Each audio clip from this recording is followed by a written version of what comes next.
Today we'll talk about adaptive immunity. So आज हम बात करेंगे अडैप्टिव इम्यूनिटी के बारे में। तो अगर हम बात करते हैं in the previous section we already discussed about innate immunity और वहाँ पे हमने एक अडैप्टिव इम्यूनिटी का एक ब्रीफ इंट्रो भी देखा था। तो to begin with adaptive immunity we should understand कि when the innate immunity fails to defend us from pathogens or diseases, then adaptive immunity comes into play, activates. तो basically हमारी body में microbes enter करते रहते हैं। Usually जो हमारा primary defence है that is the innate immunity. Innate immunity हमें प्रोटेक्ट करता है, लेकिन अगर इनेट इम्यूनिटी भी उस पैथोजन को किल नहीं कर पाता, एलिमिनेट नहीं कर पाता, उस इन्फेक्शन को होने से रोक नहीं पाता, then our body responds by the activation of adaptive immunity. तब हमारी बॉडी में अडैप्टिव इम्यूनिटी जो है वो एक्टिवेट होती है। सो अडैप्टिव इम्यूनिटी बेसिकली करती क्या है? अडैप्टिव इम्यूनिटी क्या होती है? It is antigen dependent. ये इम्यूनिटी जो है वो एंटीजन डिपेंडेंट है, वेयरएज इनेट इम्यूनिटी की जब हमने बात करी थी वो एंटीजन इंडिपेंडेंट थी। मतलब कौन सा बैक्टीरिया वायरस एंटर कर रहा है वो specifically that is not that doesn't matter in case of innate immunity, but yes in adaptive immunity क्योंकि कौन सी एंटीबॉडीज़ प्रोड्यूस होंगी, वो कौन से बैक्टीरिया या कौन से वायरस या कौन से पैथोजेंस के अगेंस्ट प्रोड्यूस होंगी, कौन से टी सेल्स प्रोड्यूस होंगे, वो सारा डिपेंड करता है कि the type of antigen that is entering into our body. तो जो भी फॉरेन या पैथोजन एंटीजन हमारी बॉडी में एंटर कर रहे हैं वो रिकॉग्नाइज करके उसको एलिमिनेट करते हैं। So it basically recognises and eliminate the foreign antigen और the pathogen. Next thing is, but in comparison to innate immunity, it takes longer time to come into play. इसको act करने में हमारी body को थोड़ा सा time लग जाता है। मतलब कि अडैप्टिव इम्यूनिटी को डेवलप होने में इट टेक्स फ्यू डेज और few weeks. It depends on the pathogen, it depend on disease to disease. जैसे अगर आपने बहुत बार सुना होगा कोरोना के केसेस में या डेंगू के केसेस में कि इंक्यूबेशन पीरियड होता है। मतलब ऐसा नहीं है कि अगर हमें डेंगू के मच्छर ने आज काटा तो विद इन अ डे और टू हमें फीवर हो जाएगा या डेंगू हो जाएगा। It takes a week. पहले हमारी इनेट इम्यूनिटी उसके अगेंस्ट रिस्पॉन्ड कर रही होती है और उसके बाद जाके अगर वो फेल हो जाती है तो हमारी अडैप्टिव इम्यूनिटी तो 1 हफ्ते या 10 दिन के बाद हमारी बॉडी में उसकी एंटीबॉडीज़ जो होती है वो डेवलप होती है। So basically it takes a bit longer time in comparison to the innate immunity. तो अडैप्टिव इम्यूनिटी का जो रिस्पॉन्स है वो जनरेट कब होता है? The response is generated post exposure to a pathogenic antigen. जब हमारी बॉडी के अंदर एंटीजन एंटर हो जाएगा उसके बाद ही रिस्पॉन्स जनरेट होगा। वेयरएज इनेट इम्यूनिटी हमें हमारे जो बैरियर्स होते हैं, हमने बैरियर्स की बात करी थी, वो अदरवाइज भी वो हमारी बॉडी में प्रेजेंट ही हैं बाय बर्थ, ठीक है। लेकिन जो अडैप्टिव इम्यूनिटी में हम पढ़ेंगे कि यहाँ पे basically AMI antibody mediated immunity या सेल मेडिएटेड इम्यूनिटी जो है वो एक्ट करती है और उसके सेल्स प्रोड्यूस होते हैं या एंटीबॉडीज़ प्रोड्यूस होती हैं। वो कब प्रोड्यूस होंगी? जब पैथोजन हमारी बॉडी में एंटर कर जाएगा और इनेट इम्यूनिटी उसको किल नहीं कर पाएगी। तो पोस्ट एक्सपोजर जब हमारी बॉडी में पैथोजन एंटर कर जाता है उसके बाद हमारी बॉडी में उसके रिस्पॉन्सिव में सेल्स प्रोड्यूस होते हैं। अब वो जो फॉरेन एंटीजन है वो पैथोजेनिक भी हो सकता है या वो फॉरेन हो सकता है इन टर्म्स ऑफ वैक्सीनेशन के टर्म में कि मे बी हमने कोई वैक्सीनेशन लिया और उससे हमारी बॉडी में फॉरेन एंटीजन को एंटर करा गया to develop the immunity. So this was a very basic idea about the adaptive immunity. Now we'll move on to the features of adaptive immunity. So there are 4 basic features of adaptive immunity. The first one is antigen specificity. As I told you that adaptive immunity is antigen dependent. मतलब वो antigen पे depend हो रहा है क्योंकि हमारी body में कौन सी एंटीबॉडीज़ प्रोड्यूस होंगी, कौन से साइटोटॉक्सिक सेल्स, कौन से cytokines, chemicals, molecules, which of the cells or which of the defence mechanism will exactly come into play. It depends upon antigen to antigen. So basically antigen specificity क्या है? It allows the immune system to detect minor differences among antigen. अगर 2 different antigen enter हुआ और उसकी body में थोड़ा थोड़ा उनके एंटीजेनिक मॉलिक्यूल्स में थोड़ा सा डिफरेंस भी है तो हमारी बॉडी उनको रिकॉग्नाइज करेगी और उनके अगेंस्ट डिफरेंट एंटीबॉडीज़ प्रोड्यूस होंगी। तो यहाँ पे हमें ये चीज़ याद रखनी है कि antibodies recognise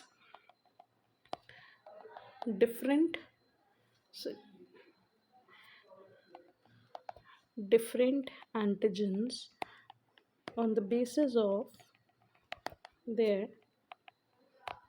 molecular patterns or molecular composition. So the next feature is जो antigen specificity के बाद आ जाता है वो आ जाता है diversity।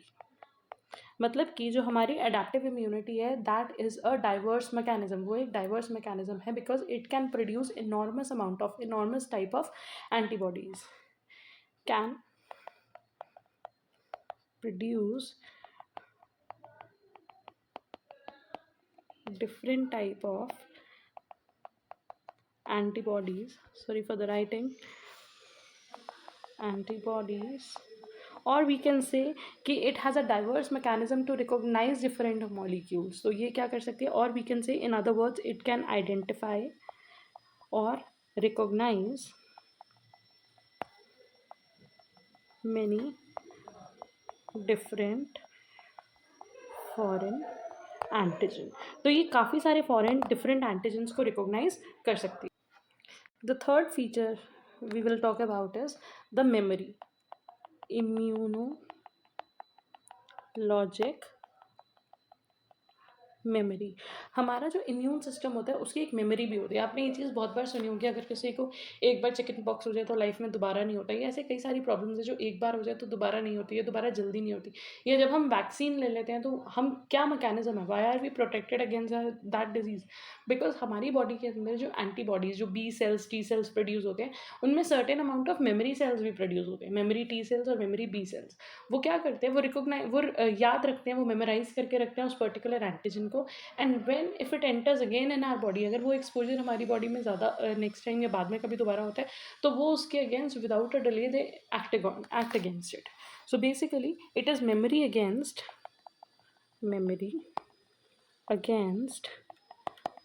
Specific antigen. किसी स्पेसिफिक एंटीजन के अगेंस्ट हमारी बॉडी में मेमोरी डेवलप हो जाती है पोस्ट प्राइमरी एनकाउंटर। जब उसका हमारी बॉडी में प्राइमरी मतलब कि एक बार अगर वो हमारी बॉडी में एनकाउंटर हो चुके हैं, एक बार अगर वो हमारी बॉडी में एंटर हो चुके हैं तो हमारी बॉडी उसको रिकॉग्नाइज कर लेगी। सो this is basically a life long memory. ये मेमोरी की ऐसा नहीं है कि 1 साल तक हमें वो बीमारी नहीं होगी, ये 2 साल तक बीमारी नहीं होगी। So this is a life long immunity process, हमें लाइफ लॉन्ग मेमोरी मिल रही है। क्यों? Because of the formation of memory B and T cells, क्योंकि हमारी बॉडी में मेमोरी बी सेल्स और मेमोरी टी सेल्स बन रहे हैं।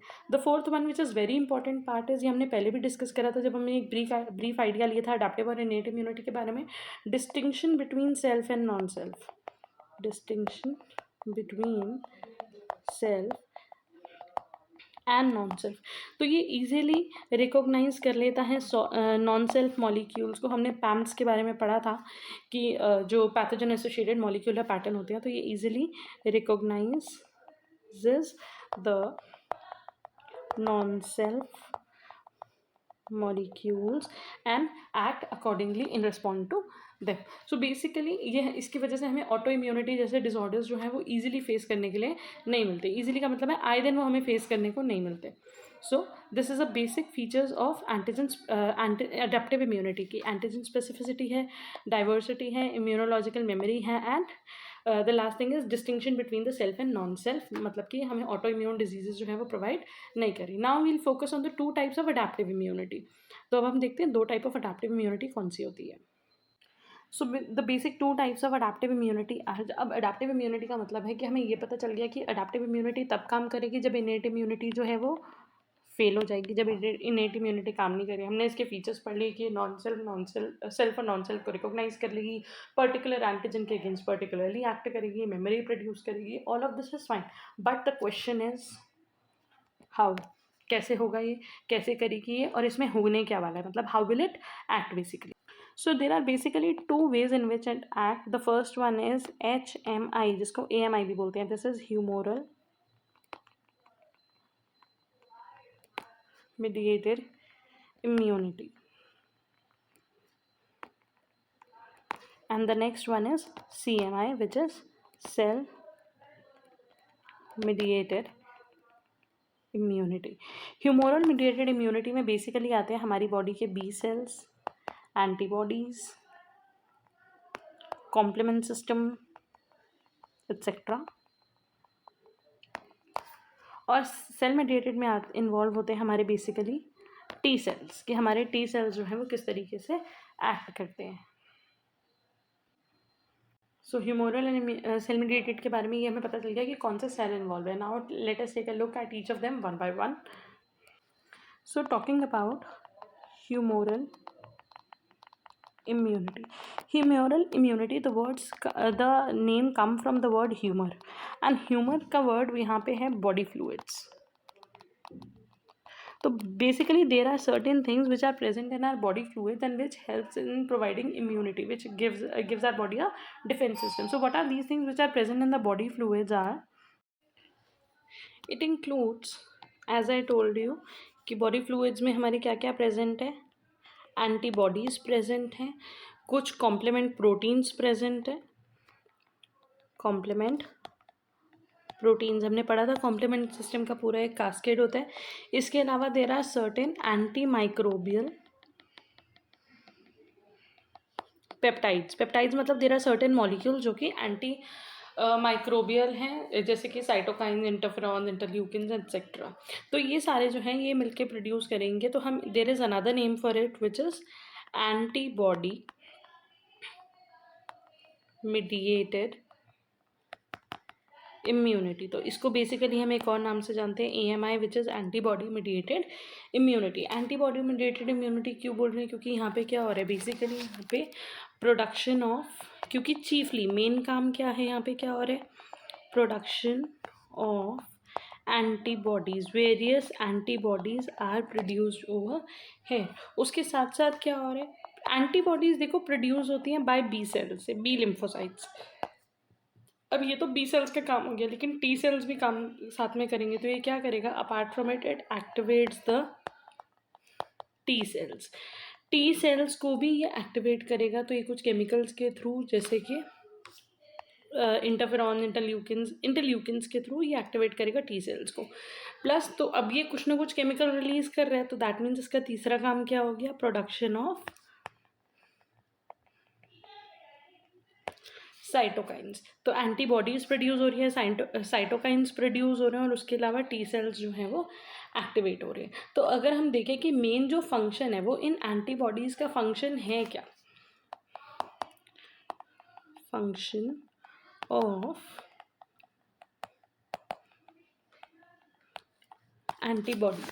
एंटीबॉडी का फंक्शन हो सकता है neutralization of pathogen and toxins. जैसे बैक्टीरिया होता है, बैक्टीरिया ना बहुत सारे टॉक्सिन्स प्रोड्यूस करते हैं. डिप्थीरिया टॉक्सिन प्रोड्यूस होगा. तो उन टॉक्सिन्स को न्यूट्रलाइज करना है, क्योंकि हमारी बॉडी में जो इन्फ्लेमेशन है या जो पेन है या जो स्वेलिंग है, जो भी सिम्टम्स प्रोड्यूस हो रहे हैं, उसका एक मेन रीज़न है कि वो माइक्रोब हमारी बॉडी में एंटर करके क्या टॉक्सिन्स प्रोड्यूस कर रहे हैं. तो उन टॉक्सिन्स को न्यूट्रलाइज करना. दूसरा सिस्टम है classical pathway of complement activation. मतलब कि जो हमारा कॉम्प्लीमेंट सिस्टम होता है, हमने we have done, I have covered a video on complement system. उसमें हमने पढ़ा था there are 3 pathways, classical, alternative and lectin pathway. तो क्लासिकल पाथवे जो है वो एक्टिवेट होगा with the help of antibodies. The next thing is opsonization. तो उसके अलावा ये ऑप्सोनाइजेशन भी करता है. ऑप्सोनाइजेशन मतलब उसको मार्क करता है और उसको हेल्प करता है किस चीज़ में, फैगोसाइटोसिस में. कभी कभी क्या होता है, हमने फैगोसाइटोसिस वाले टॉपिक में ये चीज़ पढ़ी थी कि जो माइक्रोब है वो डायरेक्टली मैक्रोफेज या डेंड्रिटिक सेल उसको इनगल्फ नहीं करते. Sometime they need a signal. Sometime the macrophages and dendritic cells या जो भी हमारे फैगोसाइटिक सेल है उनको एक सिग्नल चाहिए. तो ये जो फॉरेन एंटीजन है, जो पैथोजेनिक एंटीजन है, उसको मार्क कर देगा. That mean they are opsonised for phagocytosis.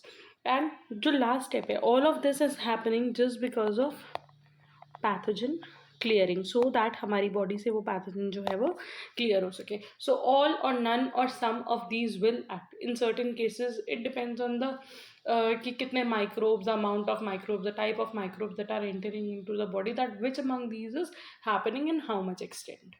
सो अगर हम बेसिक स्टेप्स देखें तो ये तो हमारे पास हो गया कि अच्छा एंटीबॉडीज़ का जो होता है वो फंक्शन क्या होता है. The next thing which we should see is कि बेसिकली क्या स्टेप्स हो रही है कि अच्छा how is this happening, in what order this is happening. The first thing that is happening is production of B cells. हमारे bone marrow में जो बी सेल्स होते हैं वो प्रोड्यूस होते रहते हैं.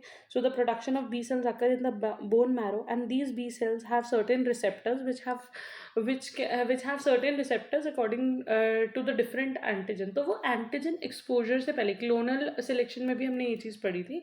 देर आर वेरी डिफरेंट टाइप्स. हमने पढ़ा था कि हमारी बॉडी में बहुत सारे different type of B cell है. किसी के ऊपर रिसेप्टर ऐसे होंगे, किसी के ऊपर रिसेप्टर ऐसे होंगे, किसी के ऊपर रिसेप्टर ऐसे होंगे. So they will be receptors of different types. तो अलग अलग टाइप के रिसेप्टर्स वहाँ पे हो सकते हैं. तो हमारी बॉडी में सबसे पहली चीज़ क्या हो रही है, हमारी बॉडी में सबसे पहली चीज़ हो रही है कि वो बी सेल्स बन रहे हैं. और बी सेल्स का बनना that is a normal process. वो before the exposure, before the encounter with the pathogen it is happening. So ये हमारे जो बी सेल्स बन रही हैं वो कहाँ पे प्रोड्यूस होंगे, in bone marrow.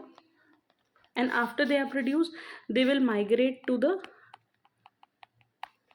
Lymphoid organs. जितने भी हमारे लिम्फॉइड ऑर्गन्स है ये वहाँ पे माइग्रेट कर जाएंगे. ठीक है जी. तो ये तो हो गया प्रोडक्शन. फिर उसके बाद सेकंड अब आता है पैथोजन एक्सपोजर. जब पैथोजन एक्सपोजर मिलेगा तो हमारे जो बी सेल्स हैं वो एक्टिवेट हो जाएंगे. So the next thing is activation of B cells. हमारे जो बी सेल्स हैं, जो बी लिम्फोसाइट्स हैं वो एक्टिवेट हो रहे हैं. एक्टिवेट हो रहे हैं कब एक्टिवेट हो रहे हैं, post encounter with the pathogen. जब पैथोजन से उनका इनकाउंटर होता है, जब पैथोजन से इनकाउंटर हो जाता है उसके बाद रिस्पेक्टिव, मतलब कोई एक पर्टिकुलर टाइप, सारे ही बी सेल्स नहीं एक्टिवेट हो जाएंगे, कुछ ही बी सेल्स एक्टिवेट होंगे. जो पैथोजन जो है जिन बी सेल्स को एक्टिवेट करेगा, जिसके रिस्पेक्टिव रिसेप्टर्स हमारे बी सेल्स के ऊपर होंगे. The third thing is which is clonal selection में हमने पढ़ा था, प्रोलिफरेशन ऑफ बी सेल्स. अब पता चल गया जी, मान लो हमारी बॉडी में there are 5 types of B cells. For instance अगर 5 है, 5 में से हमें पता चल गया जो टाइप 2 है वो एक्टिवेट होंगे, वो इस पैथोजन के अगेंस्ट एक्ट करेंगे. और तो अब क्या होगा, टाइप 2 वाला जो बी सेल है उसकी बहुत सारी कॉपीज बननी शुरू हो जाएंगी. So that is proliferation of B cells. B cells जो है वो बहुत ज़्यादा बनने लग जाएंगे. और यहाँ पे कुछ रोल टी सेल्स का भी आ जाता है. सो बेसिकली होता क्या है, जब देखो हमारी बॉडी में सीधा ही अडेप्टिव इम्यूनिटी काम नहीं कर रही. सबसे पहले काम कौन कर रहा है, इनेट इम्यूनिटी. इनेट इम्यूनिटी में मान लो सबसे पहले हो रहा है फैगोसाइटोसिस. मतलब अगर बैरियर को क्रॉस करके पैथोजन हमारी बॉडी में आ भी जाते हैं तो मैक्रोफेज, ये जो सेल्स है वो क्या करेंगे, एंटीजन प्रेजेंटिंग सेल्स जो है वो उस पैथोजन को इनगल्फ कर लेंगे, उसके एंटीजन को ब्रेक करके वो एंटीजन प्रेजेंट करेंगे. इस एंटीजन को ये कहाँ पे प्रेजेंट होते हैं, we have discussed about it earlier, MHC molecules के ऊपर ही. और जब ये MHC मॉलिक्यूल्स के ऊपर ये एंटीजन प्रेजेंट हो जाते हैं, इनके कॉरेस्पॉन्डिंग जो टी सेल्स हैं वो एक्टिवेट हो जाते हैं. तो बेसिकली इनेट इम्यूनिटी के ड्यूरेशन में ही हमारी बॉडी में टी सेल्स एक्टिवेट हो चुके हैं. तो अब एक्चुअली हो क्या रहा है, ये जो टी सेल्स एक्टिवेट हुए थे ये बी सेल्स के साथ बाइंड करते हैं और उनको एक्टिवेट कर देते हैं. और जब बी सेल्स एक्टिवेट हो गए तो उसके बाद फिर स्टार्ट होगा उनका प्रोलिफरेशन. तो बी सेल्स प्रोलिफरेट कर रहे हैं. बी सेल्स प्रोलिफरेट करके क्या बना रहे हैं, they are making more clone of B cells, similar type of और बी सेल्स प्रोड्यूस कर रहे हैं. अपार्ट फ्रॉम दैट, तो वो जो बी सेल्स प्रोड्यूस कर रहे हैं वो 2 टाइप के सेल्स और प्रोड्यूस करते हैं, which is memory cells and plasma cells. So basically the activated B cell proliferate readily. Soon clone of B cell is formed and these cells eventually form memory cells or plasma cells. जो plasma cells हैं they will come into play and produce and secrete antibodies जो कि हमें चाहिए थी। Memory cell जो है वो अभी रेस्टिंग स्टेज पे है। ये कब एक्टिव होंगे? They will activate during secondary response. और सेकेंडरी रिस्पॉन्स का मतलब क्या होता है? सेकेंडरी रिस्पॉन्स का मतलब होता है ड्यूरिंग सब्सिक्वेंट एक्सपोजर। तो हमने पढ़ा था ना कि हमारी जो अडेप्टिव इम्यूनिटी होती है उसका एक फीचर होता है that feature is immunological memory. तो वो जो मेमोरी है उसके लिए कौन से सेल प्रोड्यूस हुए? मेमोरी सेल अभी कुछ नहीं कर रहे, वो सिर्फ बॉडी में साइड पर पड़े हैं, स्टोर है, लेकिन अगर नेक्स्ट टाइम वो पैथोजन हमारी बॉडी में एंटर करेगा then they will act vigorously. So main यहाँ पे क्या काम हुआ? यहाँ पे हमारे पास प्रोड्यूस हो गई है एंटीबॉडीज। तो अब ये एंटीबॉडीज क्या करेंगी? Antigen antibody reaction. तो यहाँ पे हमें क्या देखने के लिए मिलेगा? यहाँ पे हमें देखने के लिए मिलेगा antigen antibody reaction. Antigen antibody reaction जब होता है तो it can be agglutination, it can be precipitation reaction and it can be coagulation or any other type of reaction. तो वो कॉम्प्लेक्स फॉर्म होगी और उससे हमें वो क्लियरिंग जो है, जो हम कह रहे हैं कि इन्फेक्शंस जो है माइक्रोब जो वो क्लियर होंगे, दैट विल टेक प्लेस। सो अगर हम बेसिक मैकेनिज्म देखें, मैक्रोफेज जो है वो इनगल्फ करता है पैथोजन को। उसके बाद एंटीजेनिक पेप्टाइड्स जो होती हैं एमएचसी मॉलिक्यूल्स पे प्रेजेंट होती हैं, मतलब कि जो एपीसी सेल्स हैं वो एंटीजन प्रेजेंट कर रहे हैं, ठीक है। उसके बाद जो एपीसी हैं वो क्या कर रहे हैं? एंटीजन प्रेजेंटिंग कर रहे हैं। एंटीजन प्रेजेंट हो रहे हैं एमएचसी मॉलिक्यूल्स के ऊपर, एक्टिवेटेड टीएचएल। अब ये जब एमएचसी मॉलिक्यूल के ऊपर एंटीजन प्रेजेंट होगा तो इनको रिसीव, इनके साथ रिएक्ट कौन करते हैं? हमेशा टी सेल्स। तो टी सेल्स जो है वो एक्टिवेट हो रही हैं due to macrophage T cells interaction, क्योंकि एपीसी क्या है? बेसिकली मैक्रोफेज है। तो मैक्रोफेज और टी सेल्स के बीच में जो इंटरैक्शन हो रहा है उसकी वजह से टी सेल्स जो है वो एक्टिवेट हो गए। अब ये टी सेल्स क्या करेंगे? ये बी सेल्स के साथ बाइंड करेंगे और उसको एक्टिवेट करेंगे। जो एक्टिवेटेड बी सेल्स हैं वो क्लोन ऑफ सेल्स, मतलब क्लोनल सिलेक्शन, वो वैसे ही अपने ही टाइप के बहुत सारे बी सेल्स प्रोड्यूस करेंगे और उनमें मेमोरी सेल्स और प्लाज्मा सेल्स दोनों बनेंगे। जो प्लाज्मा सेल्स हैं वो सिक्रीट करेंगे एंटीबॉडी। मेमोरी सेल्स जो हैं वो जी नॉट फेज में, हमने पढ़ा हुआ है कि माइटोसिस में एक रेस्टिंग स्टेज होती है, that is G nought phase.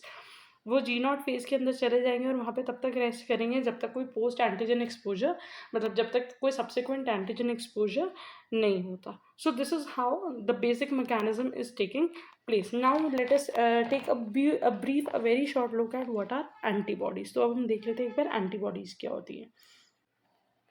Let us talk about antibodies, क्योंकि हमने बार बार बोला कि एंटीबॉडीज़ प्रोड्यूस हो रही, तो एंटीबॉडीज़ हैं क्या? Antibodies basically are immunoglobulins. ये इम्यूनोग्लोबुलिन्स है, ये कुछ प्रोटीन्स हैं जो कि प्रेजेंट होते हैं कहाँ पे? हमारे ब्लड में प्रेजेंट है, हमारे टिश्यू फ्लूइड के अंदर प्रेजेंट है और उसके अलावा हमारी बॉडी सिक्रीशंस के अंदर भी प्रेजेंट है, ठीक है। There are many types of antibodies. तो हमारी बॉडी में काफ़ी सारी एंटीबॉडीज़ है। एंटीबॉडीज़ प्रोड्यूस कहाँ से हो रही है? As we have discussed it very well, they are produced by the plasma cells. तो बी सेल्स की जो फॉर्म होती है प्लाज्मा सेल, जो activated B cells plasma cells form करते हैं उसमें से प्रोड्यूस करते हैं। They are of mainly 5 types which are IgA, IgE, IgM, IgG and IgD। और इसमें से जब हम पढ़ेंगे ना तो हम देखेंगे जो सबसे ज़्यादा रोल होता है ना वो IgM और IgG का होता है, ठीक है। सो बेसिकली अडेप्टिव इम्यूनिटी जो है वो किसको यूज़ करती है? एंटीबॉडीज़ को, to neutralize the various pathogen. तो एंटीबॉडी क्या करती है? Antibody bind with the target, जो भी हमारा टारगेट सेल या टिश्यू या एंटीजन है उसके साथ बाइंड करेगी और उसकी वजह से क्या होगा? एंटीजन एंटीबॉडी रिएक्शन होगा। And that antigen antibody reaction can be